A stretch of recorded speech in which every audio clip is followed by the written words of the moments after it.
정책의 우선순위를 두고 있습니다. 중국은 신장타이 시대의 성장 엔진으로 제조업 육성 전략을 제시했고, 인도는 메이드 인 인디아라는 슬로건 하에서 세계의 공장을 표방하고 있습니다. 독일은 강소기업 기반의 히든 챔피언 정책 성공을 토대로 해서 인더스트리 4.0이라고 하는 제조업 혁명을 선도하고 있습니다. 이제 우리나라도 세계 시장에서 대외 의존도가 높고 중국 등 국가들과의 경쟁 구도가 심화되고 있는 이러한 상황에서 우리 제조업이 최근 화두인 제4차 산업혁명에 적극적으로 대응하면서 새로운 돌파구를 찾기 위해서는 국가 차원의 차별화된 발전 전략 수립과 함께 기업 차원의 기술 혁신을 통한 고부가 가치 창출이 시급히 해결돼야 할 과제입니다. 이러한 취지로 오늘 수요 포럼에서는 한국 제조업 퍼스트 무버 전략이라는 시의적절한 주제로 우리나라 제조업의 위기를 극복하고 고용 개선과 경제 성장으로 이어갈 수 있도록 여러분과 함께 고민하는 시간을 갖고자 합니다. 특히 오늘 포럼의 발표를 맡아주신 포스코 경영연구원 김상윤 수석연구원님, 또 토론자이신 한국산업기술평가관리원 이규택 PD님, 또 건국대학교 임채선 교수님, 또 한국생산기술연구원 조영주 수석연구원님께 특별한 감사를 드리고 싶습니다. 그리고 오늘 귀한 시간 내어 참석해 주신 모든 분들과 함께 서로 다양한 아이디어와 의견을 교환해서 이것이 저희 키스텝이 수행하고 있는 R&D, 기획평가, 정책 수립의 선순환되는 구조가 돼서 우리의 여망인 제조업의 퍼스트 무버, 그리고 이것이 우리 산업과 R&D의 패러다임이 바뀌고 바로 현재의 위기를 극복할 수 있는 하나의 씨앗이 되고 돌파가 될 수 있도록 하는 그러한 마음으로 오늘 수요 포럼 인사를 대신하겠습니다. 여러분 감사합니다. 예, 제가 말씀드릴 주제는 그 한국 제조업 퍼스트 무버 전략입니다. 예, 목차는 다음과 같이 말씀을 드리겠습니다. 예, 첫 번째, 한국 제조업의 위기와 재조명 받는 글로벌 제조업입니다. 예, 그 작년에 그 뉴욕대 스턴 경영대학원의 폴 로모 교수가 한국을 방문해서 그 매경 인터뷰에서 이런 얘기를 했습니다. 그 한국의 경제 위기나 앞으로의 그 어떤 성장 방향에 대해서 어떻게 생각하냐 질문을 했더니 한국과 같이 저성장 단계에 들어선 나라는 테크놀로지 프론티어를 넘어서야 한다라는 얘기를 했는데요. 이제 그 의미가 꼭 기술을 얘기하는 것이 아니라 기술로부터 시작되는 제도, 법규, 문화 등 여러 가지 분야에서 동시다발적인 혁신이 이루어져야만 저성장 단계를 뚫고 선진국으로 진입할 수 있다. 이런 얘기를 했는데요. 예, 뭐 다들 워낙 많이 들어본 말씀이라 다 아시겠지만은 그 이제 결국은 우리가 어떤 기술 경계 아니면 산업 성장 경계에 도달한 상황이라 성장률 둔화가 불가피하고 이제 이를 뛰어넘기 위해서는 지금까지의 개선이 아니라 정말 그를 뛰어넘는 혁신이 필요하고 상당히 더디게 진전될 수 있다라는 얘기입니다. 특히 최근에는 생태계 경쟁이라고 해서 이제 얘기가 많이 되고 있는데요. 뭐 기술 혁신, 인재와 아이디어, 산업 생태계 여러 분야에서 동시다발적인 혁신이 이루어져야지만 이러한 그 성장 경계를 돌파를 할 수 있을 거라 생각이 됩니다. 예, 이와 같은 맥락에서 우리나라 그 지난 30년 혹은 50년 정도의 성장의 근간이었던 제조업이 위기를 맞이하고 있습니다. 아까 폴 로모 교수가 얘기한 성장 경계에 도달한 형국인데요. 그 제조업은 이제 기적과 같은 한국 경제 성장의 산실로서 고용, 부가가치 등 국민 경제 기여도가 매우 높은 산업입니다. 우리나라 그 제조업의 기여를 한번 보시면은 그 일단은 첫 번째로 제조업이 상당히 빠르게 성장했습니다. 지난 70년 이제 데이터를 보시면은 지난 1970년에 제조업 생산량 순위가 세계 41위 정도였습니다. 근데 최근에 2013년 자료에 따르면 5위까지 성장을 했거든요. 이것만 봐도 우리 어떤 경제 성장의 핵심 산업이었다라는 것이고요. 뭐 GDP 성장 기여율도 보면은 그 부가가치 비중이 31.1%로 OECD 내 1위를 지금 기록하고 있습니다. 뭐 다른 이제 2위, 3위 정도 보시면 이제 독일이나 뭐 스웨덴 이런 국가들이 20% 중반 정도대인데요. 그만큼 우리나라가 그 GDP 이제 경제에 차지하는 제조업의 비중이 상당히 크다라는 것이고요. 뭐 산출액, 고용 측면에서도 다양하게 이제 제조업이 상당한 역할을 하였습니다. 그리고 마지막으로 에너지 빈국으로서 이제 외화 획득의 주요 수단이 되었다는 부분인데요. 이제 에너지 자원 수입 의존도가 96%에 달하는 이제 우리나라에서 제조업 생산 양의 90%가 해외 수출이 되고 있습니다. 결국 외화를 벌어오는 수단이 제조업이었다는 것이고, 최근에 이제 제조업을 서비스업으로 전환해야 된다라는 얘기가 많은데요. 이제 그 부분에서 사실 이제 말씀드리고 싶은 게 일단 그 지금까지 외화 벌이의 수단으로서 제조업이 이제 활약을 했고, 이제 서비스업으로 전환을 하는 것이 이제 필요한 부분이긴 한데, 사실상 최근에 서비스업을 보면은 이제 고부가 영역이라 할 수 있는 금융이라든지 뭐 의료라든지 법률 뭐 이런 쪽에서는 사실 선진국의 어떤 그 이제 위치를 저희가 이제 뺏어오기가 상당히 힘든 영역입니다. 결국 서비스업의 내용들을 한번 살펴보시면은 이제 고부가 서비스 영역들 중에 제조업과 관련된 서비스업들이 많이 있습니다. 예, 그 이제 서비스업 통계에도 잡히는 부분인데요. 근데 그런 부분에서 보시면은 결국은 제조업이 성장해야 전후의 서비스업도 같이 성장할 수 있다라는 것이고요. 이제 우리나라가 어떻게 포지셔닝 해야 될지는 이제 많은 고민이 필요할 것 같습니다.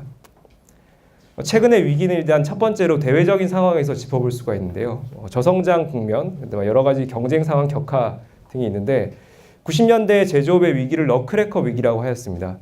중국의 저가 경쟁력과 일본의 기술 경쟁력을 이제 우리가 이제 중간에 낀 형국이라고 얘기를 했는데요. 이를 그 IT 산업의 성장과 여러 제조 기술 혁신으로서 이제 우리가 포지셔닝을 할 수 있었습니다. 최근 2010년 이후 들어서서 신너클해커 위기라는 또 말이 생겨났습니다. 이건 중국이 이제 저가 원가 경쟁력을 바탕으로 해서 뭐 다양한 이제 M&A라든지 아니면 여러 그 내부의 내수 시장 성장 등을 통해서 기술력을 확보했고요. 일본은 기존의 기술력을 더해서 그 엔저라는 가격 경쟁력까지 확보를 해서 이제는 우리가 뭐 중국과 일본 사이에서 어떤 위치를 잡을 수 있는 것이 아니라 정말로 경쟁 3국의 이제 같은 경쟁 상태에 들어섰다라는 것이고요. 이제 향후에는 더욱 위험합니다. 향후에는 그 최근에 미국, 독일 등 선진국이 제조업 부활 움직임이 있는데 이와 더해져서 이제 중국, 일본뿐만이 아니라 여러 선진국에서 이제 우리의 경쟁 상대들이 나타날 것이고 이제 더욱 더 격화될 것이라는 것입니다. 최근 중국의 그 시장 점유율 추월 시기를 살펴보시면요, 우리나라 주요 제조업인 철강, 정유, 석유화학, 자동차 도선, 스마트폰 등 주요 분야에서 중국이 시장 점유율을 추월하였습니다. 이제 남아 있는 것이 반도체와 디스플레이 분야인데요. 이제 이 부분도 역시 많은 추격이 거세지고 있습니다. 그리고 세계 시장에서 한중, 한일 수출 경합도를 보시면은 역시나 계속 증가하고 있습니다. 한중 간에는 44.4%, 44.8%, 한일 간 경우에는 58.8%로 수출 경합도가 상당히 증가하고 있습니다. 두 번째 얘기는 우리 내부에서 찾을 수 있습니다. 지금까지 이제 패스트 팔로워로서 빠른 성장을 위한 여러 다양한 시스템과 전략이 효과적으로 이제 전 세계에 이제 정말 유일한 성장을 이뤄냈는데요. 이제 이러한 시스템과 전략이 이제는 장벽이 되어서 내부 위기를 조장하고 있습니다. 첫 번째는 제조업 양적 성장의 경계에 도달한 것입니다. 제조업 30% 벽이라고 얘기를 하고 있는데요. 제조업이 그 GDP 대비 부가가치 비중 30% 도달한 후에 규모가 하락하는 현상입니다. 기존의 그 여러 선진국들도 역시 그 제조업 서비스업 간 산업 구조 균형화 과정에서 다 공히 이런 그 하락 현상을 경험을 했는데요. 이제 이를 어떻게 우리가 질적 성장으로 가져갈 것인가가 상당히 중요한 화두가 되겠습니다. 두 번째는 새로운 성장 동력 발굴이 미흡했다라는 것입니다. 이제 기존의 이제 원가 및 생산 경쟁력 제고에 집중을 하다 보니까 이런 부분에 상당히 빠르게 우리가 위치를 차지할 수 있었는데 산업의 근간이 되는 원천 기술이나 뭐 신규 산업 등의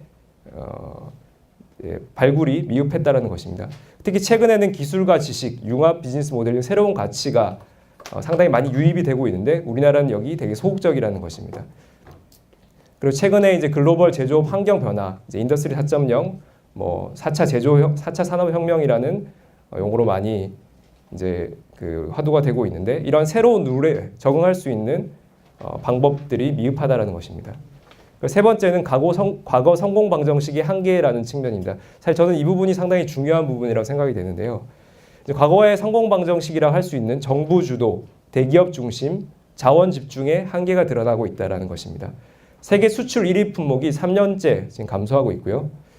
대기업 중심 성장으로 인한 여러 가지 그 산업 문화적인 그 폐해가 나타나고 있습니다. 거래, 협력, 생태계 문화가 많이 왜곡되고 있고요. 뭐 갑을 문화 혹은 뭐 대기업의 그 밸류체인 수직 계열화 측면도 상당히 이런 부분에서 지적할 수 있는 부분입니다.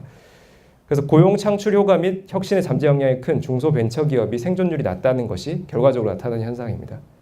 최근에 딜로이트가 제조업 경쟁력 순위를 발표했는데요. 2015년 이제 작년까지 5위로 한국이 위치를 하고 있었는데 2020년에 6위로 한 단계 떨어질 것으로 전망을 했습니다. 그래서 인도의 부상이 상당히 무섭고요. 그다음에 나머지 미국, 중국, 독일, 일본은 우리 앞에 있는 상황입니다. 그리고 최근에는 이제 큰 변화의 물결이 있다라는 것입니다. 이제 금융위기 이후에 제조업 강국의 경제 회복 속도가 타국가에 비해서 빨랐습니다. 예를 들면 독일과 스위스 같은 경우에는 유럽의 이제 여러 금융 위기에도 불구하고 이제 제조업 중심의 산업 구조를 유지하면서 그 상당히 빠르게 그 금융 위기를 극복하는데요. 이를 한번 살펴보면은 이제 지역 클러스터 중심의 제조업 생태계를 유지하고 있다는 점. 결국은 지역 클러스터 중심이라는 것이 어떤 고용이나 어떤 내수 부분에서 상당히 실물 경제에 영향이 크다라는 것입니다. 두 번째 사례는 이제 일본 사례인데요. 지난 그 잃어버린 20년이라고 얘기를 하고 지금도 최근에도 이제 일본이 어떤 그 턴어라운드 하지 못했다라는 지적이 많은데도 불구하고 일본이 크게 산업 경쟁력이 뒤처지지 않는 부분은 이제 모노즈쿠리라는 또 원천 기술력에서 찾아볼 수가 있습니다. 결국은 가치 사슬 전반에 어떤 생태계적으로 기술이 막강하고 빈틈이 없이 밸류체인을 구성하고 있기 때문에 이러한 위기에도 쉽게 무너지지 않는 것이라 할 수 있습니다. 그래서 이런 뭐 대표되는 두 사례뿐만 아니라 최근에 이제 그 여러 선진국에서 제조업을 재조명하고 있습니다. 그래서 경제 위기 탈출의 핵심이 제조업 기반의 펀더멘털이다라는 부분. 미국 사례를 보시면은 이제 미국이 그 여러 카운티별로 실물 경기 회복력을 이제 분석한 어떤 자료를 봤는데요. 그 제조업 클러스터를 가지고 있는 카운티의 그 경기 회복력이 훨씬 더 높았습니다. 그리고 역시 제조업의 산업 플랫폼 역할이 부각되고 있다는 측면인데요. 제조업이 어떤 그 밸류체인의 핵심 체인으로서 이게 부가가치는 떨어지지만은 전후방 산업과 연계할 수 있는 부분에서 제조업의 역할이 새롭게 재조명되고 있다는 부분입니다. 그래서 주요국은 제조업을 경제 부흥의 핵심 수단으로 삼고 여러 다양한 정책을 내놓고 있습니다. 아까 원장님께서도 말씀하셨지만 이제 미국의 뭐 리메이킹 아메리카 정책은 이제 오바마 정부가 2012년에 이제 처음으로 발표한 정책인데요. 그 리쇼어링 정책, 뭐 혁신 제조업 정책 이렇게 이제 대표되는데 리쇼어링이라고 하는 것은 이제 과거 오프쇼어링, 이제 미국이 생산 분야의 부가가치가 떨어진다라는 걸 인식하고 미국 기업들이 이제 기획이나 마케팅 이런 쪽에만 이제 고부가 영역에만 집중을 하고 생산 라인을 노동비가 싼 이제 아시아 쪽으로 많이 넘긴 과거에 이제 그 산업화 사회에 이제 가격을 많이 넘긴 사례들이 있었는데 최근에는 리쇼어링 정책이라 해서 그 생산 기지를 다시 자국 내로 리콜하고 있습니다. 그 이유를 보시면은 결국은 그 제조업 자체가 이제 제조 자체는 부가가치가 떨어지지만은 그 전후방 어떤 연계 산업의 효과가 크고 그다음 상당히 내수 시장이 미치는 영향이 크다라는 부분입니다. 두 번째 혁신 제조업 정책입니다. 혁신 기술 아이디어나 스타트업 기업 생태계를 강화하는 측면인데요. 결국은 이제 IT 경쟁력이라는 막강한 산업 경쟁력을 바탕으로 해서 제조업을 어떻게 키울 수 있을지 고민하는 내용입니다. 그러니까 중국도 역시 그 중국 제조 2025 정책을 발표를 해서 10대 제조업에 집중 투자를 시행하고 있고요. 특히 중국이 무서운 것이요. 그 이제 우리나라랑 중국과 비교하는 여러 신문 이제 지상 언론들을 보면은 뭐 아직까지 기술 격차가 3년 정도다. 그래서 어떻게 보면 이걸 안심하고 계신 분들도 있는데 이 3년이 별로 의미가 없는 수치인 게요. 최근에 중국이 무서운 게 막강한 자본력으로 해외 하이테크 기업들을 단번에 인수를 하고 있습니다. 결국 그 내수 시장이 그를 받아줄 수 있는 어떤 인력이나 뭐 시스템이 갖춰졌다라는 것인데요. 결국은 3년 차이의 기술 격차는 이렇게 M&A를 통해서 바로 점프업 할 수 있기 때문에 상당히 무서운 부분입니다. 그래서 결국은 최근에 그 레노보가 IBM 노트북이나 모토로라를 인수한 부분, 좀 화웨이가 블랙베리 인수를 검토하고 있고요. 캠차이나 같은 경우에는 이탈리아 타이어 업체 피렐리 지분 26%를 경영권을 인수를 했습니다. 여러 가지 그 이제 사례들이 보시면은 결국은 자본으로서 기술의 어떤 열의를 극복하고 있습니다. 독일은 뭐 다들 아시겠지만 인더스트리 4.0 정책을 통해서 이제는 그 제조업의 중심이 다시 한번 어떤 그 기술 강국으로 올 것이라는 어떤 자신감을 가지고 주도권을 계속 유지하기 위한 정책을 시행을 하고 있고요. 일본은 산업 재형 정책 통해서 뭐 아베노믹스 같은 이제 가격 경쟁력과 지역 기반의 클러스터를 확대하는 차원의 정책을 시행하고 있습니다. 예, 앞서 말씀드렸듯이 제조 환경이 크게 변화하고 있다는 것이 상당히 중요한 부분인데요. 최근에 그 다보스 포럼에서도 4차 산업혁명을 언급한 바가 있습니다. 그래서 이 변화의 이제 모습이 이제 뭐 밑그림을 그리는 차원이 아니라 실질적으로 상당히 많이 진척되고 있습니다. 먼저 크게 한번 역사적으로 짚어보면요, 제조업의 주도 가치가 변화하고 있다는 부분인데요. 1차 산업혁명부터 시작된 뭐 노동력 중심, 뭐 기술력 중심의 뭐 여러 가지 화두들이 있었는데 결국은 1800년대, 1900년대 오면서 노동과 자본, 효율이라는 이런 여러 가지 가치들이 핵심 가치로서 자리매김했습니다. 이를 통해서 중국으로 생산 기지가 이전되고 우리나라도 어떤 포지셔닝을 할 수 있는 부분이었습니다. 최근에 4차 산업혁명은 지식과 기술 중심이라는 부분에서 상당히 차이가 있습니다. 그 4차 산업혁명으로 대표되는 그 스마트 팩토리라든지 뭐 IoT 뭐 이런 개념들을 보시면은 주로 그 생산 라인 자체는 이제 공용화되고 표준화되고 그 기타 영역에서 부가가치를 창출하는 부분에서 기존의 어떤 산업혁명들과 다른 양상을 보이고 있습니다. 그래서 그 내용들을 한번 말씀을 드리면은 뭐 최근에 공급 과잉, 기술 성장 한계, 개방과 협력의 시대에서 4차 제조혁명을 통해서 어떤 변화가 있냐면은 첫 번째는 그 브레이크스루 기술들, 아까 말씀드린 IoT나 사물 인터넷, 3D 프린팅 기술들이 부각되고 있다는 것이고요. 두 번째는 이를 통해서 제조 자체의 어떤 공용화, 플랫폼화가 되고 있다는 것입니다. 결국은 최근에 스마트 팩토리라는 개념이 이 부분을 대표하는 것이고요. 세 번째는 이 결과적으로 여러 경계와 영역이 파괴되는 리스트럭처링이 일어나고 있다는 부분입니다. 결국은 혁신 기반 융합이 일어나고 산업 주도권 재편이 일어나고 있습니다. 그러니까 첫 번째 브레이크스루 기술을 간단히 말씀드리면은 그 이제 사물 인터넷 3D 프린팅 등이 있는데요. 뭐 기존에 많이 이제 세미나나 뭐 컨퍼런스 등에서 많이 이제 들으셨겠지만은 여러 가지 이제 기술들이 융합한 형태로 나타나면서 이 파괴력이 있습니다. 그래서 두 번째 제조의 플랫폼화 측면에서는요, 이제 가장 중요한 것이 그 제조나 생산 과정이 가볍고 유연한 공정으로 구현이 된다라는 것입니다. 이 그림을 보시면은 이제 그림을 보시면 설명을 드릴 수가 있는데, 이 기존의 그 어떤 공장 라인으로 보시면은 태스크 A, B, C, D 이렇게 네 가지 공정 라인이 있는데, 그 태스크 A에 들어가는 어떤 그 소재가 내가 어느 길로 가야 될지를 선택한다는 것입니다. 소재 자체에서 그 소재 태그를 달고 이제 그 라인을 흘러가면서 내가 어떤 라인으로 가서 어떻게 조립될지가 결정이 된다는 것인데요. 이게 사람이 어떤 입력값에 의해 결정하는 것이 아니라 정말 스마트하게 공정 자체가 이 태그를 이용해서 센싱을 통해서 그 라인을 선택한다는 것입니다. 그리고 또 중요한 것이 이제 어떤 특정 태그가 특정 태스크가 다른 태스크와 스와핑이 일어난다는 것인데요.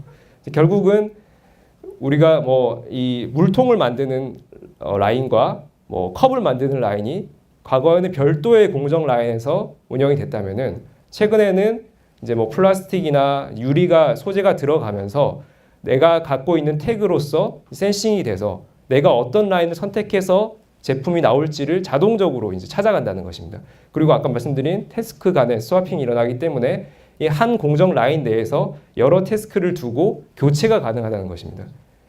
이렇게 보시면은 그 기존의 그 여러 뭐 선진 대기업들이 하고 있는 어떤 공정의 스마트화와 스마트 팩토리가 어떤 차이가 있냐 이렇게 또 질문하시는 분들이 많은데, 이제 공정의 스마트화는 뭐 다양한 데이터나 혹은 뭐 인식 기술을 활용해서 상당히 효율을 고도로 추구하는 것이 공정의 스마트화라면은, 스마트 팩토리는 소재 자체가 아예 내가 갈 길을 선택하기 때문에 상당히 좀 더 그 진일보한 개념이고요. 그 다음에 또 하나는 이런 그 소재 자체가 내 라인을 선택하고 그다음에 공정 간의 스와핑이 가능하다는 것은 다른 제품군 혹은 다른 기업의 제품도 한 공정에 들어와서 활용이 된다는 것입니다. 결국 생태계 확장 측면인데요. 삼성의 내부 공장에서 다른 중소기업 제품이 생산될 수도 있다는 것입니다. 결국은 여기에 대한 선행되어야 될 것이 인프라적으로 표준화라든지 여러 스펙의 어떤 통일 이런 부분이 중요한 부분이 되겠죠. 그래서 내부 생산 공정의 스마트화와 스마트 팩토리는 다른 개념이라는 것입니다. 그래서 결과적으로 이런 가볍고 유연한 생산은 다품종 중량 생산, 다품종 대량 생산이 가능한 형태로 가는 것이고요. 최근에 이제 소비자의 요구가 더욱더 다양해지고 있는데 결국은 이제 우리가 공산품이라 할 수 있는 부분은 상당히 대량 생산에 의존했는데 이런 이제 공정이 들어오게 되면은 내가 소비자가 원하는 혹은 수요자가 원하는 그 제품의 스펙별로 다양한 생산이 일어나게 되고 결국은 다품종 중량 생산을 확대시키는 계기가 될 것이라는 것입니다. 결국 이를 통해서 부가가치의 이동이 일어나는데요. 이제 OECD에서 발표한 그 밸류체인 스마일 커브를 한번 보시면은 이제 과거의 그 스마일 커브는 생산 제조 라인에도 어느 정도 부가가치가 일어났는데 최근에는 R&D 기획 단계 혹은 이후에 마케팅 판매 단계에서 훨씬 더 많은 부가가치가 발생하고 제조 생산 단계에서는 부가가치가 상당히 줄어들 것이다 라는 것입니다. 결국은 이제 뭐 기획이나 디자인, 마케팅, 서비스 등 이제 전후방의 밸류체인별 스페셜티가 강화될 것이고요. 이제 그 이 특정 밸류체인에 강화된 전문 영역이 있는 그 소규모 기업이나 멀티 오너 기업이 확대될 것으로 생각이 됩니다. 그리고 제조 플랫폼 확대는 결국은 모듈의 어떤 공용화, 이제 기업 내부 어떤 공정 자체가 기업 내부 자산이 아니라 모듈의 공용화가 이루어지면서 혁신 클러스터를 촉발할 것으로 생각이 됩니다. 삼성과 애플의 사례를 보면은 이제 명확하게 설명을 드릴 수가 있는데요. 삼성과 애플이 그 뭐 세계 글로벌리 이제 그 스마트폰 점유율이 1, 2를 다투고 있는 기업들인데 실질적으로 영업이익이 작년 영업이익을 보시면은 애플은 31%, 삼성은 약 10% 내외를 기록했습니다. 같은 스마트폰을 생산하는데도 불구하고 영업이익이 왜 이렇게 3배나 차이 나느냐? 한번 내부를 들여다보시면요. 애플 같은 경우에는 그 기획, 디자인, 마케팅 서비스를 자기 내부에서 영위를 하고 있고요. 조립 생산 라인은 이제 팍스콘이라는 대만 생산 전문 업체에게 맡기고 있습니다. 결국은 뭐 이게 과거부터 스마트폰 초기부터 이렇게 쭉 팍스콘에 맡기고 있는데요. 이게 결국은 이런 변화를 감지한 건지 아니면 결과론적인 건지는 모르겠지만은 최근에 어떤 제조업의 변화 틀에서 보면은 상당히 고부가 영역만 내부에서 영위하고 있는 것으로 판단이 됩니다. 삼성 같은 경우에는 기획부터 생산, 마케팅 서비스까지 모든 밸류체인을 기업 내부화해서 내재화해서 수행을 하고 있고요. 결국 이런 부분에서 그 이제 고부가 영역에 집중하는 애플과 이제 전 밸류체인을 영위하고 있는 삼성과의 영업이익률 차이를 만들어내는 요인이라 할 수 있습니다. 그래서 이런 변화를 통해서 결과적으로 이제 산업, 기술, 시장, 가치 사슬의 영역과 경계가 파괴되는 이제 엔터티 다이나믹스가 일어날 것이라는 것인데요. 결국은 기술과 아이디어 중심으로 융합과 혁신의 다양성이 커지고 이제 변화의 주기가 짧아질 것으로 생각이 됩니다. 딱 두 가지 예로서 말씀을 드릴 수가 있는데요. 구글 같은 경우에 이제 서비스 기업이라고 생각하십니까? 아니면 제조 기업이라고 생각하십니까? 이제 구글이 과거에 이제 인터넷 이제 서칭하는 기술을 통해서 이제 그 가장 메인 사업 파트를 구성을 했는데요.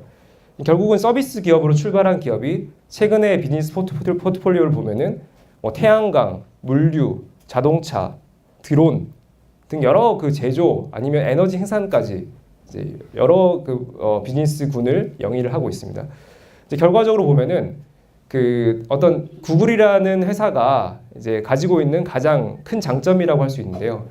혁신이라는 혹은 아이디어라는 것을 기반으로 해서 어떤 같은 산업군, 동정 산업군 내에 모든 밸류체인을 확장하는 형태가 아니라 이제 아이템별로 개별적으로 생각을 한다는 것입니다. 그래서 드론 혹은 자동차, 태양광 전혀 다른 이종 산업 간의 이종 기술 간의 아이템을 각각 개발을 하고 있고요. 이를 통해서 어떻게 이런 어떤 미래에 유망한 잠재적으로 성장 가능성이 있는 아이템들을 어떻게 융합할지 이제 이런 아이디어나 지식 기반으로 이제 사업 포트폴리오를 구성하고 있다라는 것입니다. 그리고 또 하나의 예는 그 최근에 그 자동차를 생산할 때 IT 이제 시스템 뭐 이런 것들이 이제 자동차 내부에 많이 장착이 되는데요. 최근에 그 통계 자료를 봤더니 자동차 한 대를 생산할 때 IT 비용이 25% 정도 지금 소요가 된다라고 합니다. 과거에는 10% 정도 수준이었는데 최근에 급격하게 IT 비용이 증가하고 있습니다. 이제 결과적으로 봤을 때 향후에 그 자동차 업체가 자동차를 최종 제품군을 생산하는 것이 아니라 IT 업체가 자동차를 설계하고 자동차 회사에다가 제조 생산만 맡기는 어떤 그런 형태로도 발전할 수 있다라는 것입니다. 결국은 뭐 현대자동차, 도요타자동차가 그냥 단순히 생산 조립만 하는 어떤 하청업체로 전락할 수 있다라는 이제 가능성이 있다라는 것입니다. 결국 이제 IT 산업군과 기존 자동차 산업군 간의 어떤 그 경쟁의 쟁탈전이 시작되고 있다라는 것이고요. 뭐 구글이나 이제 테슬라가 자동차 산업 어떤 새로운 무인 자동차나 전기 자동차를 주도하고 있는 것만 봐도 알 수가 있습니다. 그렇다면 이제 글로벌 기업들은 어떻게 변화에 대응하고 있냐면요. 여러 그 이제 선진 기업들은 이러한 변화 모습에 다양한 방식으로 적응하고 있습니다. 이 사례들은 좀 간단히만 말씀드리겠습니다. 리오틴토 같은 경우에는 광산 회사인데요. 이제 그 광산 그 채굴을 하는 현장에 여러 센서를 활용해서 실질적으로 뭐 사고율도 줄이고 뭐 여러 가지 그 장비의 효율화도 추구하는 이제 활용을 하고 있습니다. 그래서 퀄컴이나 보잉 같은 경우에 HR 분야에 빅데이터를 활용하고 있는데요. 되게 재미있는 겁니다. 이제 그 HR 분야에서 어떻게 빅데이터를 활용하냐면요. 이제 개인의 업무의 어떤 스타일이나 실질적으로 그 사무실에 앉아서 어떤 일을 하고 누구와 대화를 하는지까지 대화 내용은 아니지만 어떤 그런 그 이제 사이클을 다 파악을 해가지고 이 사람이 어떤 부서와 주로 이제 커뮤니케이션을 많이 하고 실질적으로 어떤 활동을 많이 하는지를 분석을 해서 이제 그 부서 배치 같은데 활용을 하고 있다는 것입니다. 그러니까 미국 GE 같은 경우에는 그 스마트 팩토리를 실질적으로 이제 구현을 해서 단순히 디자인 차원이 아니라 실질적으로 지금 인도와 미국의 두 군데를 구축을 해서 운영을 하고 있습니다. 인도 뭄바이 소재 그 스마트 공장 같은 경우에는요, GE의 전 사업 영역인 항공, 파워, 오일앤가스, 운송 영역의 모든 제품군을 이 하나의 공장에서 생산하고 있습니다. 아까 말씀드린 그 공정 간 스와핑과 그다음 실제로 소재가 길을 가면서 어떤 제품으로 나올지 이런 멀티모달 기능이 가능한 스마트 공장을 구현을 해서 모든 제품군을 인도 한 공장에서 생산을 하고 있습니다.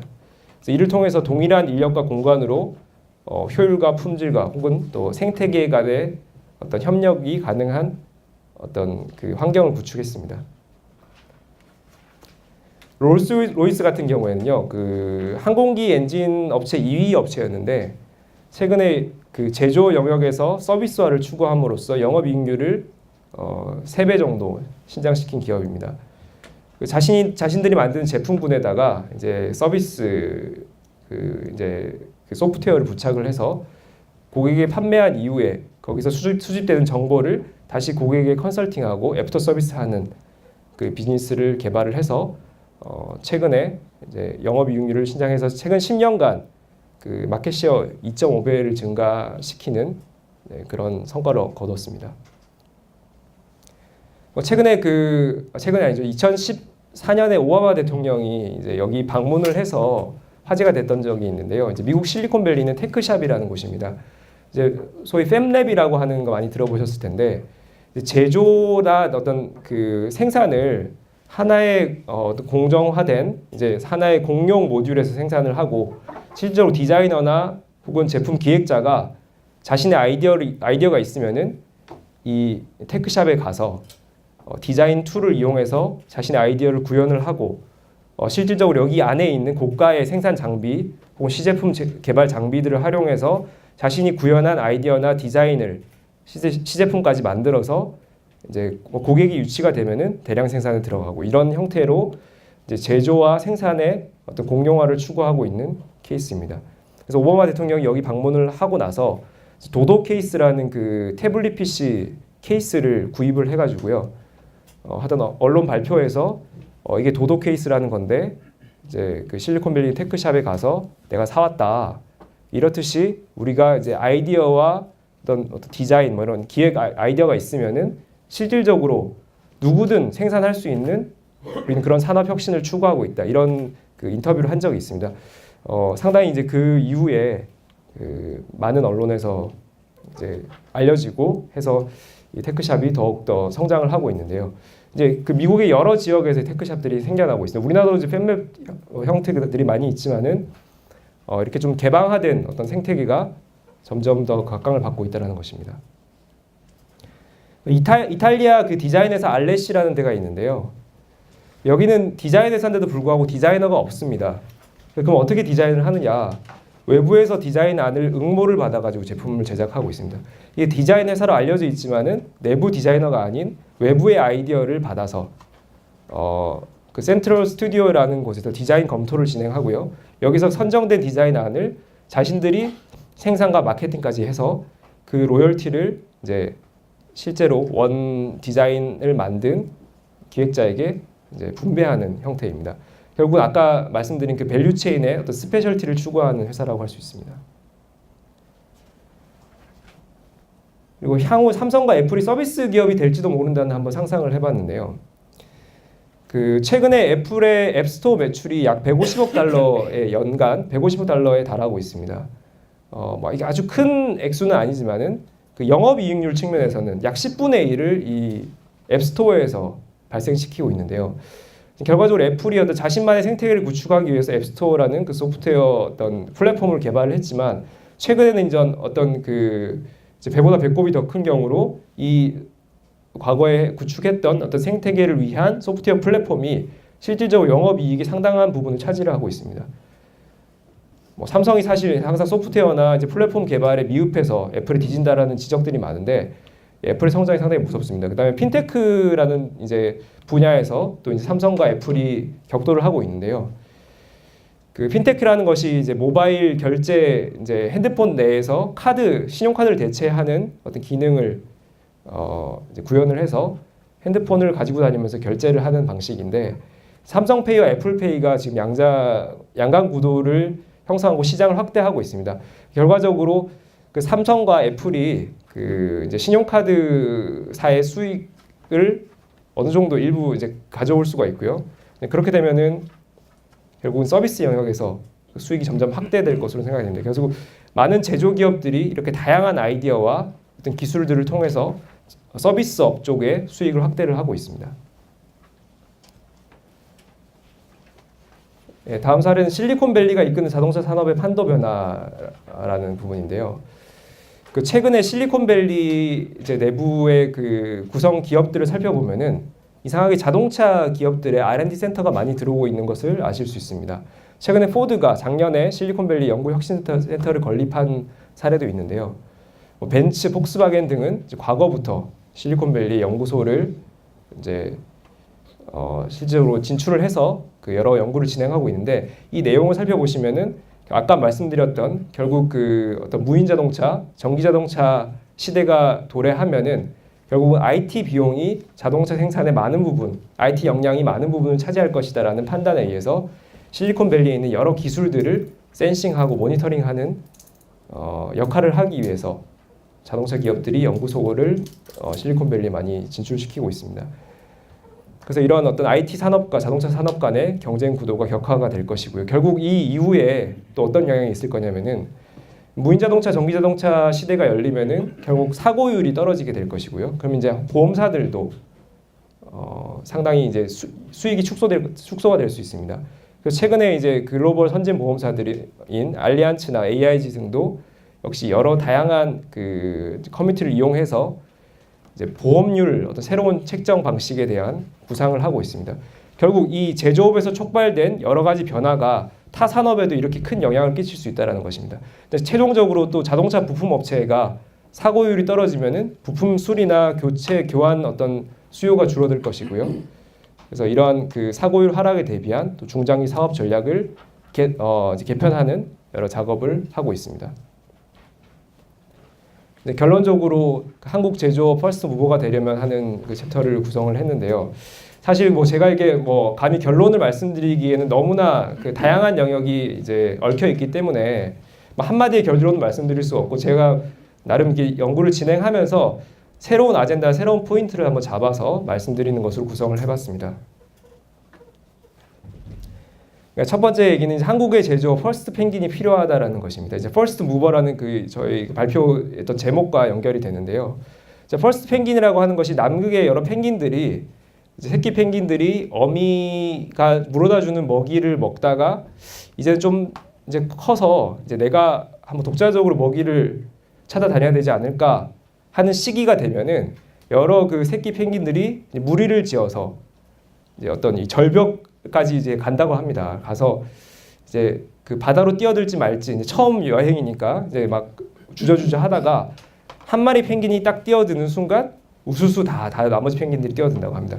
결과적으로 어떤 새로운 변화와 새로운 도전을 위해서는 이런 어떤 용기가 있는 퍼스트 펭귄이 필요하고요.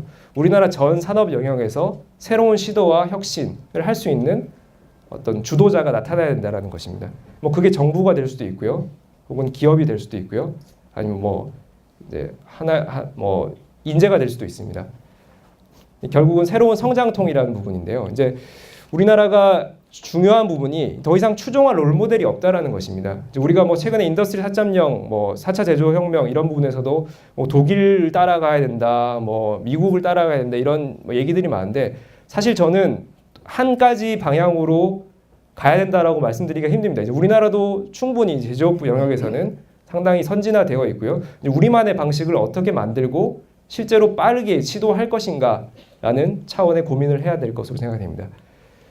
그 과거의 산업혁명 이후에 도태되었던 남미나 동유럽 국가들을 이제 반면교사 삼아서 이제 우리가 이제 새로운 어떤 4차 산업혁명 하에서 어떻게 또 새로운 포지셔닝, 팔로잉을 해야 될지에 대한 고민이 필요합니다. 그 첫 번째로서 그 유연하고 합리적인 산업 생태계 문화를 만들어야 된다는 부분인데요. 사실 그 산업 연구를 하는 입장에서 이제 문화나 어떤 이런 그 어떤 그 소프트웨어적인 부분을 이제 첫 번째로 언급하기가 상당히 저도 이제 좀 아쉬운데요. 아무리 이제 연구를 진행을 해봐도 이런 산업 문화에 자리 잡고 있는 여러 가지 왜곡이라든지 혹은 우리의 어떤 단점들이 개선이 되지 않으면은 변화가 일어나기 힘들다는 결론에 이르렀습니다. 그래서 이를 첫 번째 전략으로 한번 제시를 해봤는데요. 한국의 기업 문화가 그 보수적이고 관료적이고 안정지향적이고 그다음에 리소스 보유 중심적이다 라는 지적을 할 수가 있습니다.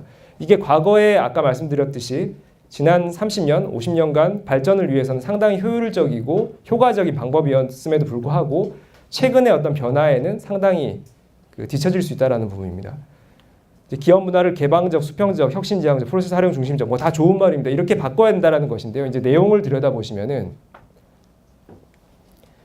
삼성과 애플 뭐 제가 뭐 삼성을 비판하기 위해서 나온 건 아니고요. 이제 두 대비되는 기업으로 한번 설명을 드리면은 삼성전자는 과거에 이렇게 이제 선진 기업으로 성장하기까지 규모와 효율, 어떤 기술의 개선 전략으로서 차별화를 하였습니다. 애플은 이제 생태계 내에서 어떤 가치를 창출하고 또 새로운 판을 만들 수 있을지 거기에 대한 계속 고민을 했는데요. 이제 결과적으로 아까 말씀드린 영업이익률 차이가 벌어졌다고 이제 해석을 하고 싶습니다. 삼성 같은 경우에는 규모, 효율, 점진적 기술 혁신을 위해서 이에 맞는 적합한 전략과 시스템을 구축하였습니다. 이제 공정이나 제품, 기술의 지속적 개선을 위해서 뭐 규모의 경제라든지 최적화라든지 효율화라든지 어떻게 빠르게 인재들을 키워가지고 대응을 하고 뭐 대응 속도는 사실 우리나라가 워낙 뭐 세계에서 이제 우수하지 않습니까? 이제 이를 위해서 또 리소스 투입이나 관리를 최적화하는 우리나라 사람들이 어떤 주어진 환경이나 주어진 리소스 하에서 최적화하고 효율화하는 것은 정말로 이제 막강합니다. 내부 자원 관리나 보안을 철저히 하고 그러다 보니까 어떤 내부의 장벽이 생기고 부서 간 장벽, 기업 간 장벽이 발생하는 이제 나쁜 이제 단점도 발생하게 된 것입니다. 그래서 이제 이런 여러 가지 전략을 통해서 결과적으로 나타난 것이 밸류체인 대부분을 직접 운영하는 수직 계열화라는 결과로 나타났고요. 이를 통해서 그 역량의 내재화 관점에서는 상당히 성과를 얻고 최적화 효율 뭐 이런 부분에서 상당히 우리의 포지셔닝을 차지할 수 있었지만은 최근의 어떤 변화 흐름에는 상당히 둔감한 형태가 되었습니다. 애플 같은 경우에는요, 과거에 그 그 스마트폰이 처음 나올 때부터 이제 소프트웨어 역량, 어떤 플랫폼 역량에 집중을 하였고요. 결국은 애플을 내부에서 생산하지 않고 외부에다가 위탁 생산을 맡기고 자신들이 고부가 영역에 집중한 것도 이러한 전략의 일환이었습니다. 생태계 로열티를 제고한다든지 밸류체별 개별 최적화를 하는 부분, 그 다음에 이제 모든 리소스를 기업 내재화하지 않고 가장 효율적인 리소스 관리, 그러니까 삼성과는 다른 게 내부화해서 효율화하는 것이 아니라 밸류체인 생태계를 쭉 크게 봤을 때 가장 효율적으로 이 구축할 수 있는 그 시스템을 전략을 수립했다라는 것입니다. 그래서 결국은 밸류체인의 핵심과 비핵심을 구분해서 철저히 비핵심 영역은 외부의 이제 오픈 이노베이션을 도입한 것이라 할 수 있습니다. 두 번째는 그 뉴 노멀의 기술 생태계 구축이라고 한번 제목을 잡아봤는데요. 사실 말은 거창하지만 크게 딱 두 가지입니다. 기술 공유에 대한 새로운 관점이 필요하다는 것이고요. 로우테크 이노베이션, 즉 기반 기술에 대한 혁신, 사회 전반적인 어떤 기반 기술에 대한 혁신이 필요하다는 것입니다. 기술 공유라는 측면에서 이제 미국 테슬라 사례를 먼저 말씀을 드리겠는데요. 재작년에 그 테슬라 CEO인 앨런 머스크가 이제 언론에다가 발표를 이렇게 했습니다. 이제 우리가 가지고 있는 전기차, 무인자동차 기술들을 모두 공개하겠다, 모두 특허를 공개하겠다. 그래서 관련 기업들이 활용해도 좋다라고 얘기를 했는데요. 이제 이게 당연히 뭐 그 무인자동차, 전기차라는 어떤 새로운 시대를 주도하고 시장을 키우기 위한 어떤 당연히 그 목적이 있었겠지만 그 이면에는 어떤 기술이 정말 숨기고 우리 내부화하는 것이 능사가 아니고 최근에 이게 빠르게 변화하는 어떤 기술 환경 하에서는 어떻게 우리의 친화적인 생태계를 구축하느냐라는 것이 중요하다는 것을 판단한 것으로 보입니다. 그래서 그 앨런 머스크가 기술적으로 앞서 나가는 것이 특허 보유와 상관이 없고 가장 뛰어난 기술자를 어떻게 빨리 끌어오고 그들에게 동기를 부여해서 자신들이 주도적인 시장을 만드는가가 중요하다, 이런 얘기를 했습니다. 그래서 뭐 어떤 업체가 우리 기술을 막 가져다 써도 절대 소송을 걸지 않겠다, 이런 자신감을 보였는데요.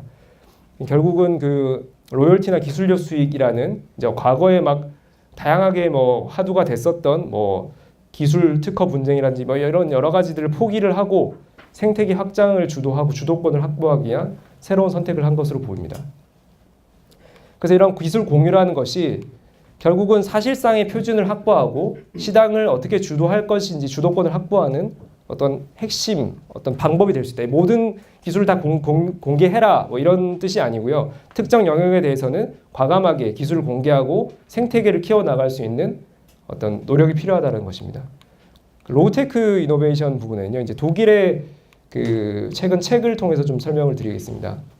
독일 프라운호프 연구소의 올리버 소온이라는 박사가 로우테크 이노베이션이라는 책을 작년에 발간을 했는데요. 이 책의 내용에 따르면은 결국 독일의 어떤 핵심 역량이 결과적으로 집약적이고 최첨단의 하이테크 기술이 아니라 그 생태계 환경 저변에 깔려 있는 여러 가지 요소의 핵심 요소 기술들, 로우테크 기술들이 계속 성장하고 끊임없이 개선을 하고 있기 때문에 이 기술들이 융합이 돼서 새로운 모델을 주도할 수 있다라는 얘기를 했습니다. 결국은 지식 기반 사회에서는 어떻게 과거의 기술을 새로운 아이디어로 활용하느냐, 이런 부분도 상당히 중요한 것입니다. 이제 우리나라가 항상 하이테크, 뭐 새로운 기술을 또 개발하고 뭐 과거에 막 반도체 어느 정도까지 개발이 됐고 뭐 디스플레이 몇 인치까지 개발됐고 항상 이게 언론의 화두가 된 적이 있는데요. 최근에 이제 그런 기사 많이 없지 않습니까? 여러 영역에서 결과적으로 어떻게 기술을 활용하는지라는 부분이 더욱 중요하다는 것입니다. 그래서 결국은 독일의 어떤 저력이 여기서 나온다라고 이제 책의 저자는 얘기를 하고 있는데요. 이제 이렇듯이 기반 기술 혁신을 어떻게 이끌어 갈 것인가, 그리고 기반 기술을 가지고 있는 중소기업이나 혹은 이제 전통의 기업들을 어떻게 생태계 내에서 보존해주고 잘 활용할 것인가라는 것도 상당히 중요한 얘기입니다. 한 가지 더 사례를 말씀드리면 최근에 3D 프린팅이 이제 화두가 되고 있는데 3D 프린팅이 최근에 나온 기술이 아닙니다. 3D 프린팅의 기술을 이제 역사를 한번 쭉 돌이켜 보면요, 70년대에 그 소재 적층 기술이 개발된 것이 3D 프린팅의 시초라고 할 수 있는데요. 이 기술들이 핵심 기술들이 70년대부터 있었음에도 불구하고 왜 그럼 그때는 3D 프린팅이 없었냐? 소재를 어떻게 가공하는지에 대한 기술이 개발되지 않았기 때문인데요. 결과적으로 3D 프린팅 기술, 핵심 기술은 로우테크 기술이었고요. 로우테크였고 최근에 새롭게 소재 가공 기술이 개발이 되면서 기존의 로우테크 기술과 융합을 해서 새로운 아이템인 3D 프린팅이 생겨난 것입니다. 그래서 이게 이제 어떤 원가나 이런 것들 경쟁력을 확보를 해서 최근에 급격하게 이제 확대가 되고 있는 것이고요. 세 번째는 제조업 레버리지 전략이라고 한번 제목을 달아봤습니다. 결과적으로 이제 우리나라가 아까 서두에 말씀드렸다시피 이제 고부가 사회, 그다음에 선진 사회, 뭐 3만 불 사회로 진입하기 위해서 제조업을 그러면 서비스업으로 전환을 해야 되냐? 과거에 사실 이런 논의들이 많았습니다. 근데 사실 그렇게 이제 서비스업을 전환해야 된다라는 이제 뭐 그런 주장들이 많았는데도 불구하고 최근 한 10년 사이에 우리가 서비스업을 주도하는 세계적으로 주도하는 산업이 생겨났습니까? 사실 일부 뭐 의료라든지 혹은 뭐 교육 뭐 이런 부분에서는 뭐 우리나라가 상당히 이제 역할을 할 수는 있습니다. 그렇지만 이제 서비스업도 우리가 선진 어떤 국을 주도할 수 있는 산업으로 올라가기는 상당히 힘이 듭니다. 그리고 오히려 제조업보다 더욱더 힘이 드는 것이 무에서 유를 창조하는 영역이 많다라는 것입니다. 네, 그런 부분에 첫 번째 한계가 있고, 그다음에 아까 서두에 말씀드렸다시피 이제 주요 선진국이 제조업에서 서비스업으로 전환하는 과정을 보시면은 미국, 영국 같은 경우에는 금융이라든지 혹은 뭐 여러 가지 이제 서비스업을 주도하는 고부가 영역들을 상당히 주도를 했습니다. 과거부터 역사적으로 주도했던 국가들을 우리가 뛰어넘기 위해는 한계가 있는 산업들이 많습니다. 이제 그래서 단순 순수 서비스업으로 이제 우리가 전환하기보다는 제조업과 연계되어 있는 제조 관련 서비스업 혹은 뭐 지식 기반 서비스업 이런 쪽에 더욱더 확대가 필요하고 이 부분에서 충분히 이제 고부화 영역이 많다라는 것입니다. 예를 들면 뭐 소프트웨어 산업이라든지 엔지니어링 산업이라든지 혹은 뭐 의료 서비스에서도 기술 제조업 기반의 어떤 역량이 필요하지 않은 것이 아닙니다. 이런 부분에서 이제 단순히 서비스업으로 가야 된다라는 것이 아니라 우리가 가지고 있는 그 어떤 역량인 제조업 역량을 어떻게 서비스업으로 융합할지 이런 부분에서 훨씬 더 중요한 부분이라 할 수 있습니다. 그래서 국가 산업 측면에서는요. 뭐 제품 수출, 노동 자본 투입 기반을 어떤 새로운 성장 모델을 어떻게 업그레이드할지, 기업 비즈니스 측면에서는 아까 말씀드린 어떻게 밸류 체인을 좀 더 특성화하고 다른 기업과 협력할 수 있을지 그런 부분에 대한 아이디어가 필요하고 결국 제조업을 레버리지 삼아서 서비스, 금융, ICT 과학기술로 과학기술을 융합해서 새로운 어떤 수익을 창출해야 된다라는 것이 어떤 뭐 아주 뭐 사실 추상적인 얘기긴 하지만은 이런 방향성을 제시를 할 수 있을 것 같습니다. 그래서 한국 제조업이 퍼스트 무버가 되려면요, 이제 지금까지의 성공 방정식, 다양한 여러 분야에서 지금까지 우리가 효과적이었던 성공 방정식을 버리고 뭐 새로운 산업 동력과 주도권을 얻기 위해서 도전을 해야 되고 인류에서는 다양한 분야, 이제 테크놀로지 프론티어를 뛰어넘는 모든 분야에 걸친 혁신이 필요하고 또 이런 펭귄처럼 선구자 역할도 필요하다는 것입니다. 예, 이상 발표를 마치겠습니다. 감사합니다.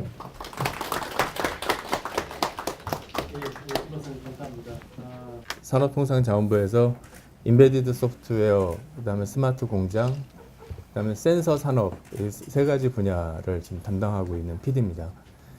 뭐 오늘 먼저 이제 강연 잘 들었고요. 사실 저희가 처하고 있는 위기라고 하는 게 지금 당장 우리 입장이니까 위기다라고 하지만 얼마 전에까지 일본이 겪었던 위기고요. 아직도 헤어나오지 못하고 있고요. 앞으로는 아마 중국이나 다른 나라들도 다 겪을 위기입니다. 일본은 왜 위기를 맞았고 지금까지 헤어나오지 못하고 있냐면 일본이 고성장을 하다가 꺾이는 시점이 아날로그 시대에서 디지털로 바뀌는 시기, 거기에 대한 대응이 좀 늦었습니다. 제가 구구절절히 그걸 설명드리기에는 시간이 좀 짧은 것 같아서 결국 아날로그하고 디지털의 가장 큰 차이가 뭐냐, 디지털은 0하고 1이라는 두 가지 숫자로 이루어져 있죠. 과거에는 냉장고와 TV가 서로 대화할 수 있는 방법이 없었어요. 근데 디지털로 바뀌면서 언어가 통일이 됐습니다.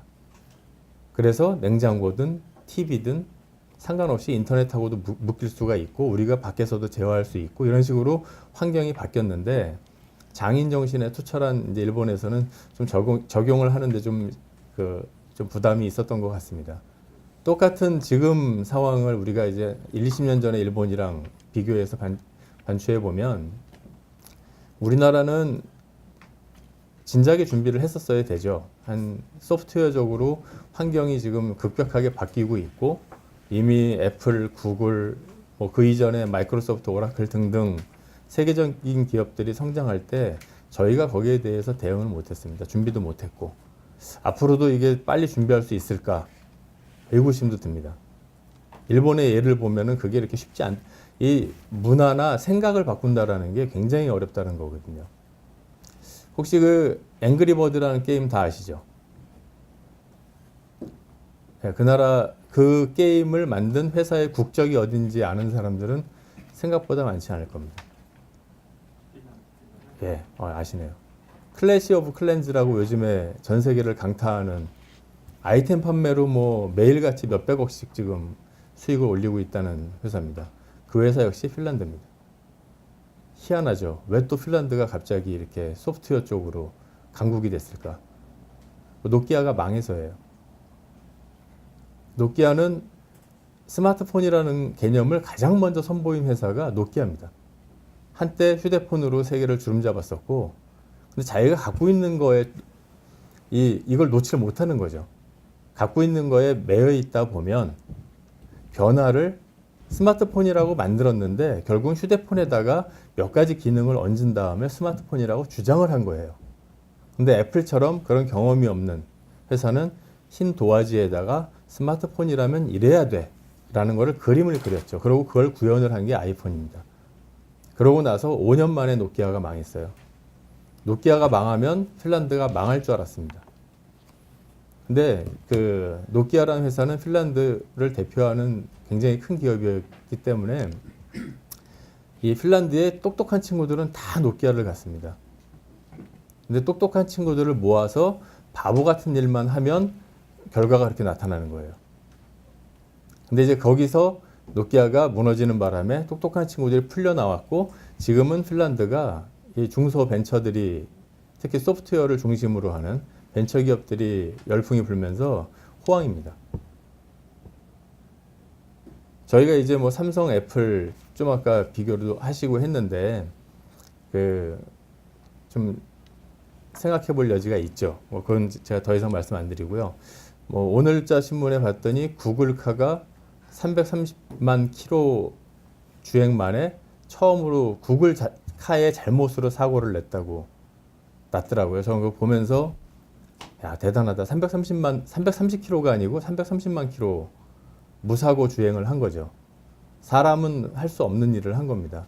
그걸 만든 구글의 시가총액이 얼마 전에 애플을 뛰어넘었죠. 매출액과 이익에서는 아직 애플하고 비교가 안 됩니다. 하지만 시장에서는 훨씬 더 혁신하는 기업이라고 이제 구글을 바라보고 있는 것 같습니다.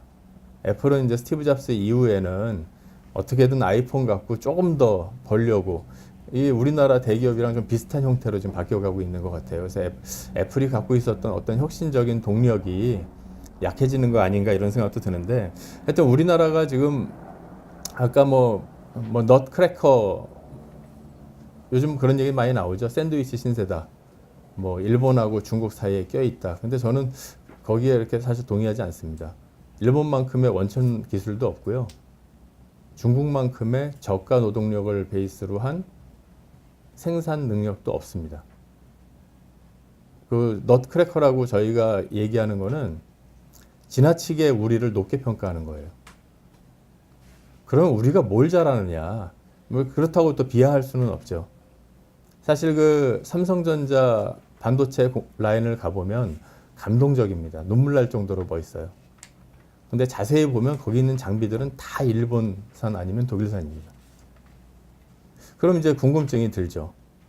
아니 메모리 반도체 세계 1위인 나라의 라인이 전부 다 외제인데 그걸 생산하는 그 나라들이 왜 반도체를 못 만들까? 일본이나 독일이 만들어야 더 잘 만들어야 되는 거 아닌가요? 근데 우리가 제일 잘 만듭니다. 무슨 얘기냐면 메모리 반도체 공정 라인, 공정의 개수가 200가지가 넘어요. 200가지가 넘습니다. 어마어마하게 많은 공정을 거쳐서 그 반도체라는 조그만 칩들이 나오게 되는데 공정의 예술입니다. 공정의 예술은 뭐냐면 인테그레이션 기술이에요. 한민족이 그 과거에 그 일본이나 이런 데에서 뭐 우리는 잘 못 뭉친다, 뿔뿔이 흩어진다라고 얘기를 하고 했었는데 저는 거기는 또 반대합니다. 한민족은 굉장히 시스테믹한 민족이에요. 시스템을 만들어서 인테그레이션 하는데 굉장히 특출난 재주를 갖고 있고 사실 인류 역사상 만들어진 나라 중에 500년 이상 간 나라의 개수가 10개가 안 됩니다. 근데 그 중에 4개를 우리나라가 갖고 있어요. 고구려, 백제, 신라, 조선까지. 고려가 좀 모자라서 한 470년 뭐 이 정도 될 겁니다. 한번 우린 시스템을 만들면 그걸 잘 유지하는 민족이에요. 그래서 저희가 살 길은 우리가 잘하는 요즘 시대가 융복합 시대로 가고 있잖아요. 인테그레이션입니다. 인테그레이션은 머리를 쓰는 일이고 머리를 쓰는 일은 우리가 이제 잘한다고 제가 말씀드렸고 굉장히 소프트웨어적인 일이에요. 다만 한 가지 여기서 저희가 봐야 되는 게 소프트웨어는 우리가 이제 프로그램 랭귀지 이런 말 쓰잖아요. 랭귀지란 말이 들어가 있어요. 언어입니다. 언어. 언어는 어릴 때부터 해야 잘한다. 이거 다 아는 얘기죠. 우리가 대학교 졸업하고 유학 갔다 온 사람들 평생 외국에서 학위도 받고 다 했지만 어디 가서 영어로 프레젠테이션 하려면 가슴이 답답해집니다. 힘들어요. 그래서 어릴 때부터 영어를 한 친구들을 우리가 나이 들어서 배워서 뛰어넘기는 굉장히 어렵죠. 똑같습니다. 소프트웨어를 그 가장 많이 쓰이는 소프트웨어가 C++, 자바, 뭐 파이썬 이런 것들이 있는데 이거 가만히 랭귀지를 이렇게 보고 있으면 뭐 if, then, 뭐 go to, 뭐 print 뭐 다 이런 그냥 영어 문장이에요. 무슨 얘기냐면 미국 애들은 초등학교 다닐 때도 프로그래밍이 가능합니다. 프로그래밍이 가능하니까 어떤 머리로 논리적인 생각할 수 있는 머리 훈련이 돼 있어요. 근데 우리는 그림이죠. 그게 우리가 이해할 수 있는 언어가 아니고 그림이고 그림이다 보니까 외워야 되고 또 영어를 이해할 수 있는 나이가 대충 되면 입시 때문에 못합니다. 결국 이제 대학이나 들어가서 프로그램 랭귀지를 처음 접하는데 그렇게 해서는 죽었다 깨나도 잡을 수가 없습니다. 그래서 저희가 똑같은 방식으로 그 영어권에 있는 친구들과 소프트웨어를 경쟁하겠다. 굉장히 무모하다고 생각을 해요.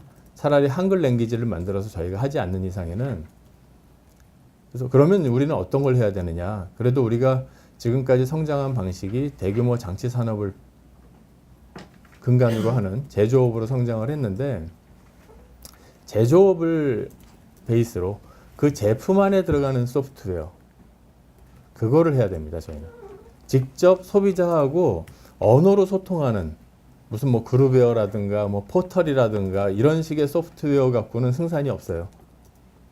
네이버 갖고 구글을 이기겠다? 그건 불가능한 얘기잖아요.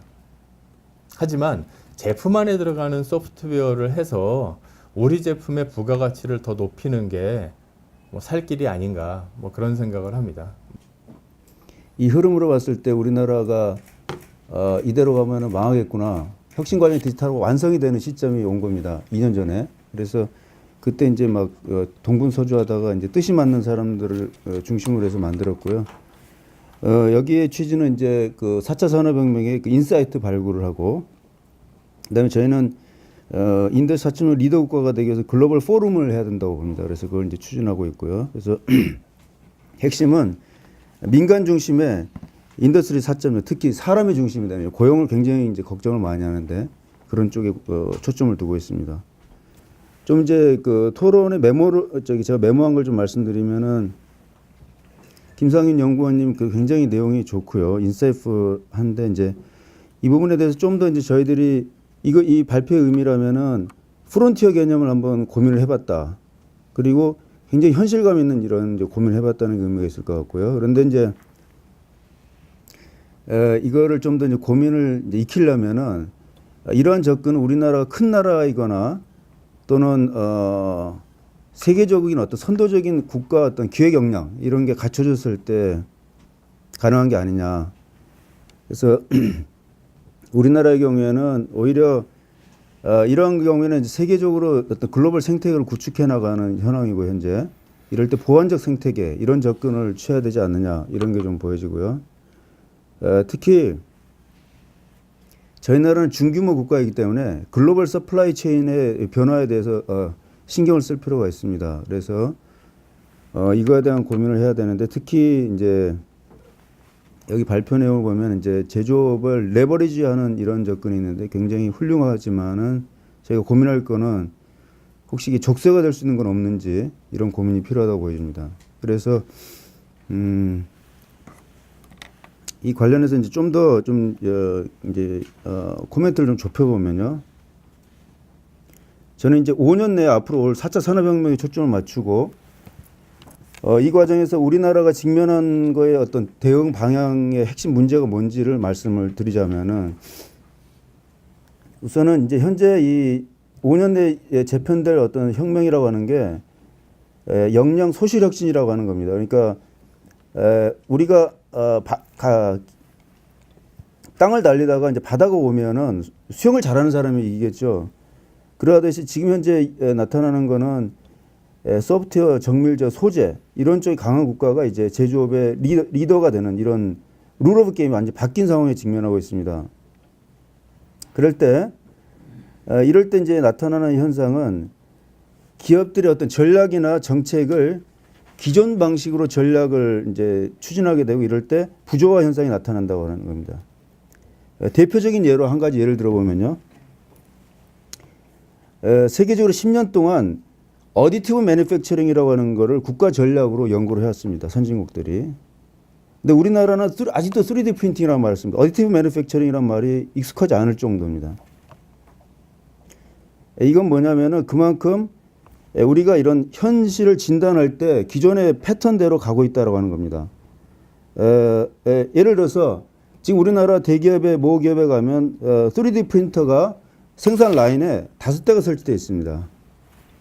자, 이게 의미하는 건 뭐냐면은 3D 프린터하고 그 다음에 기존 생산 자동화 라인으로 같이 결합되어 있어서 이 중심이 소프트웨어 중심의 인티그레이션이 굉장히 중요하고 소재가 중요한 상황으로 바뀐 겁니다. 이럴 때 우리가 직면하는 문제는 경쟁 우위를 갖출 수 있는 게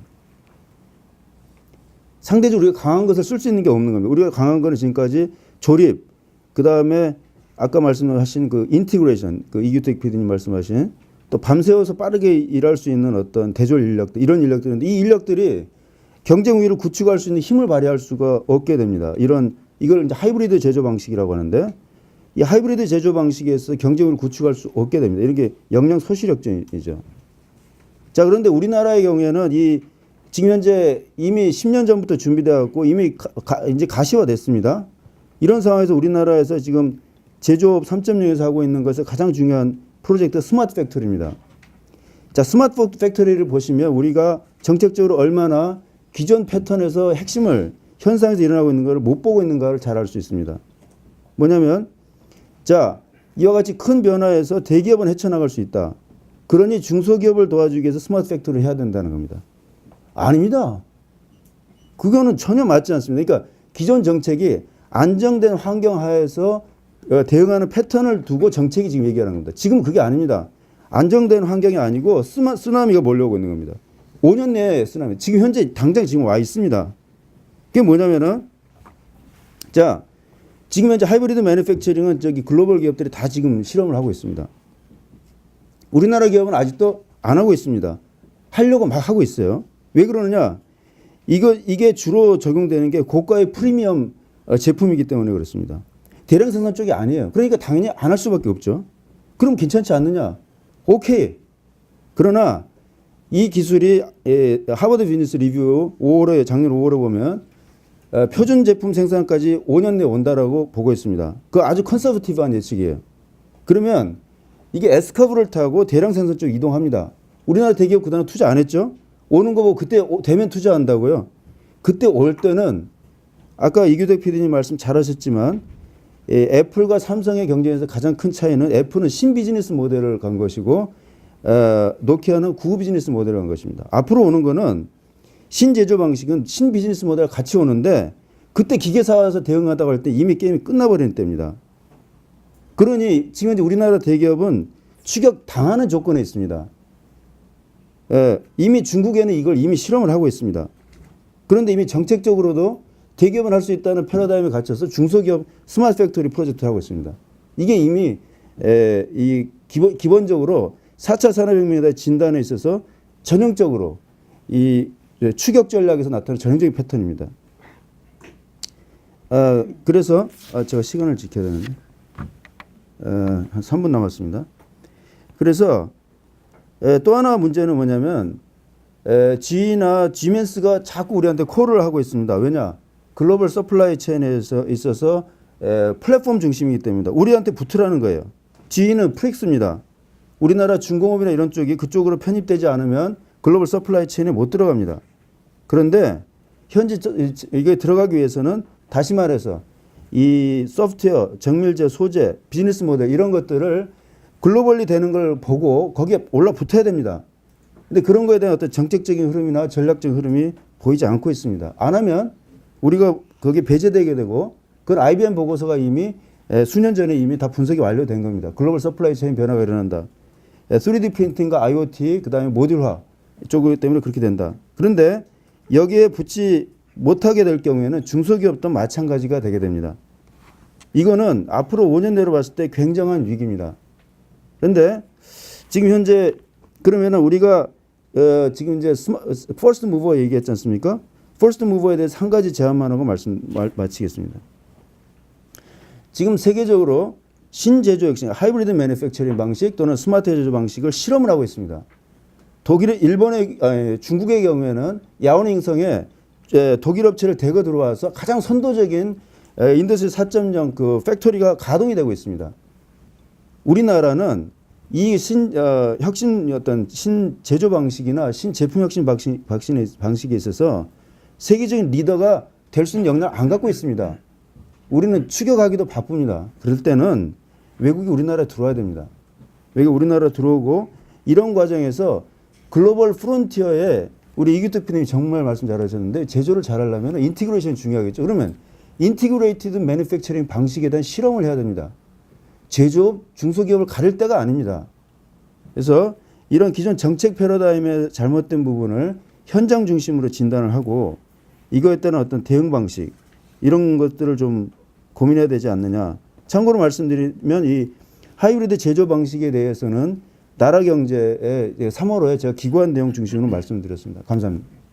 순서가 이제 제가 세 번째라 어떻게 보면 저희 한국생산기술연구원에서 사실은 해야 될 좀 더 구체적인 얘기를 한번 말씀을 드리도록 하겠습니다. 그래서 아까 그 김상윤 박사께서 얘기했던 그런 어떤 키워드에서 이제 제가 바라볼 때는 이제 통합이라든가 플랫폼 그리고 그 산업의 플랫폼, 시장 및 가치 사슬의 융합 그리고 기술 생태계 구축 이게 저는 통합에 대한 플랫폼에 대한 키워드로 말씀을 드리고 싶고요. 그리고 마지막에 그 부가가치화라는 부분이 이제 어떻게 보면 저희가 제조 혁신을 해야 될 이제 그런 목표인데 그러면 전략에서 우리가 통합 플랫폼 관점에서 봐야 되고 그러면 돈을 벌 수 있는 부가가치화로 이동을 해야 되는데 이제 제가 중간에 테스트 베드를 만들자라는 제안을 좀 드리고 싶습니다. 그래서 어떻게 보면 아주 복잡한 그런 현상을 100% 구현할 수는 없지만 어떤 테스트 베드를 만들어서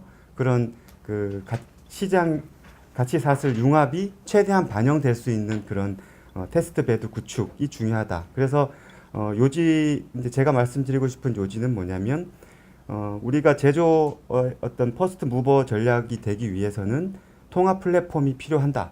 근데 이런 통합 플랫폼을 구현하기 위한 테스트 베드가 필요하고 그러면 그 테스트 베드에 있는 모든 영역들을 저희가 다 커버할 수 있는 역량이 안 된다라는 거죠. 하지만 부가가치가 있는 영역으로 우리가 초점을 맞추자라는 게 이제 제 요지를 먼저 말씀을 드리고요. 그 각각 그 첫 번째 그 통합 플랫폼에 대한 말씀을 먼저 드리면 지금 인더스트리 4.0이나 그 스마트 팩토리에서 얘기하는 부분도 한마디로 얘기를 하면 엔드-투-엔드 엔지니어링이라는 단어를 쓰고 있습니다. 이제 그게 어떻게 보면 그 독일에서 얘기하는 스마트 팩토리나 인더스트리 4.0에서 추구하는 목표인데 그 부분은 이제 저희가 생산 현장에서의 어떤 설비부터 제어, 그 센서, 그 다음에 공정 관리하는 이제 MES 솔루션, 그리고 ERP까지 올라가는 수직적인 통합, 그리고 그 계속 아까 나왔던 밸류 체인. 그래서 고객이 있고, 그 다음에 기획이 있고, 디자인, 생산, 마케팅, 서비스. 그러니까 이런 그 수평적인 가치 사슬이 이제 올라가는데, 그 독일에서 얘기하는 엔드-투-엔드 엔지니어링은 그 두 가지를 통합하는 게 목표입니다. 그래서 아까 말씀드렸던 그런 그 저희가 바라보는 통합이나 플랫폼도 그런 관점에서 바라봤으면 좋겠다라는 얘기를 드리고 싶고요. 그리고 최근에 많은 여러 가지 신기술들이 나오고 있는데, 예를 들면 IoT, 사물 인터넷 기술, 빅데이터, 클라우드, 3D 프린터, 뭐 딥러닝 이런 기술들이 나오는데, 물론 그 기술 하나하나에 대한 중요한 거는 뭐 충분히 저도 인정을 하고 있는데, 저희가 바라볼 때 그러면 그 기술이 어떤 산업에, 어떤 대상에, 어떤 타겟이 있는지에 대한 어떤 시나리오를 가지고 접근을 해야 된다라는 말씀을 드리고 싶습니다. 제가 한 예로 작년에 그 전시회를 나갔었는데 몇 번 대구도 갔었고 서울에도 코엑스를 갔었는데, 그 드론 관련된 이제 전시물을 이렇게 막 전시를 하는 걸 봤는데, 이게 드론에 대한 기술 자체에 대한 그 전시도 아니고, 이게 하다가 이게 마트가 돼버렸어요. 거기서 막 드론을 팔고, 그러니까 경주장을 만들어서 드론을 어떻게 하면 뭐 빨리 경주를, 그러니까 저는 그런 건 아니라고 보는 거죠. 그래서 최소한 우리가 드론을 썼을 때 어떤 산업에 그 드론이 들어가서 어떤 효과를 낼 건지에 대한 시나리오를 가지고, 전체적인 시나리오를 가지고 저희가 접근을 해야 된다라는 말씀을 드리고 싶고요. 그리고 최근에 뭐 저희가 이제 ERP 대표 기업 중에 하나가 이제 셉인데, 셉이 ERP만 만들다가 최근에는 그 MES라고 생산 관리하는 솔루션들도 만들고 있습니다. 그러니까 그런 목표를 그들이 가지는 것들은 플랫폼 전략으로 가겠다라는 거거든요.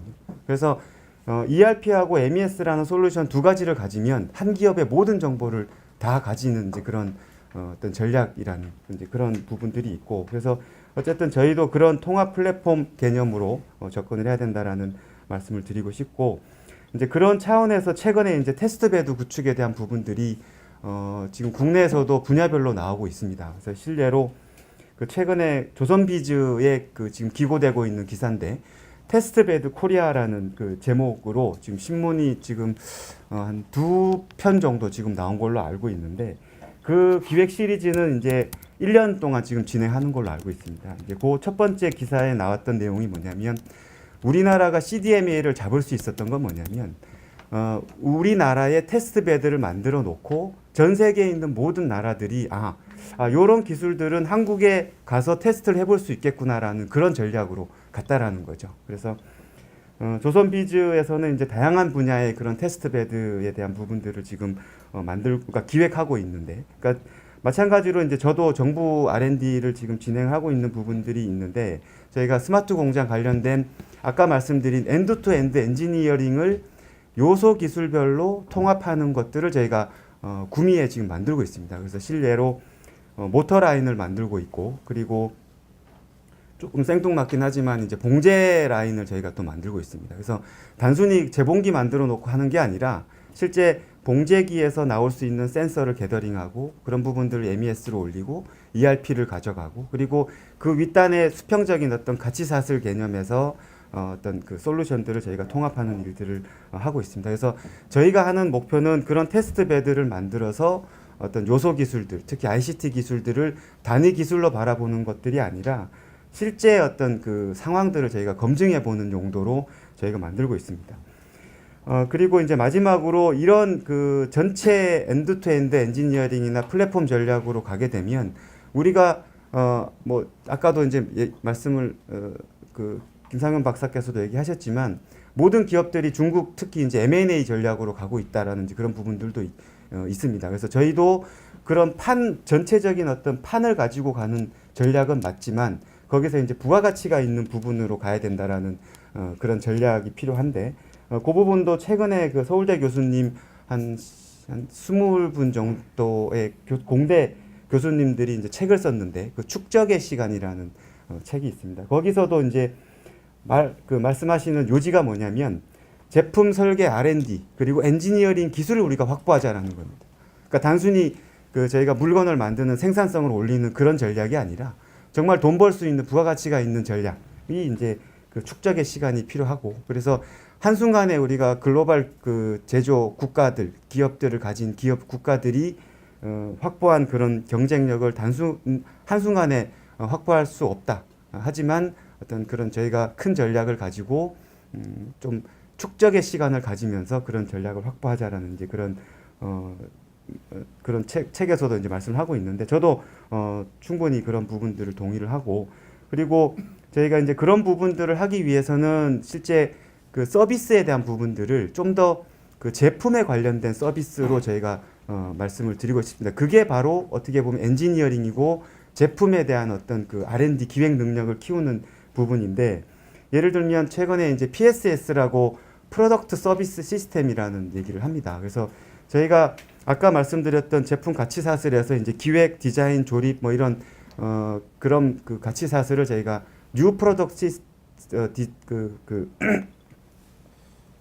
뉴 프로덕트 그런 그 단계를 이제 말하고 있는데, 마찬가지로 저희가 그 신제품을 개발할 때 서비스도 같이 개발해야 된다는 이제 그런 개념입니다. 그래서 제품이 나오고 나서 서비스를 붙일 수 있는 것들은 한계가 있거든요. 하지만 실제 제품을 설계할 때 CAD단에서 그런 서비스를 어떻게 붙일 건지에 대한 부분들을 저희가 고민을 해야 되고, 그런 부분들을 사실 저는 이제 중소기업이나 이런 부분들이 아주 그 신제품 개발하는 역량이 떨어지는데, 이제 그런 부분들을 어떤 인력이나 조직 어떤 인프라 부분에서 정부에서 그런 부분들을 좀 지원할 수 있는 이제 그런 체계가 만들어졌으면 좋겠다는 말씀을 드립니다. 그래서 제가 꼭 한 3가지 오늘 그 말씀하신 걸 좀 더 구체적으로 말씀을 드렸습니다. 이상입니다.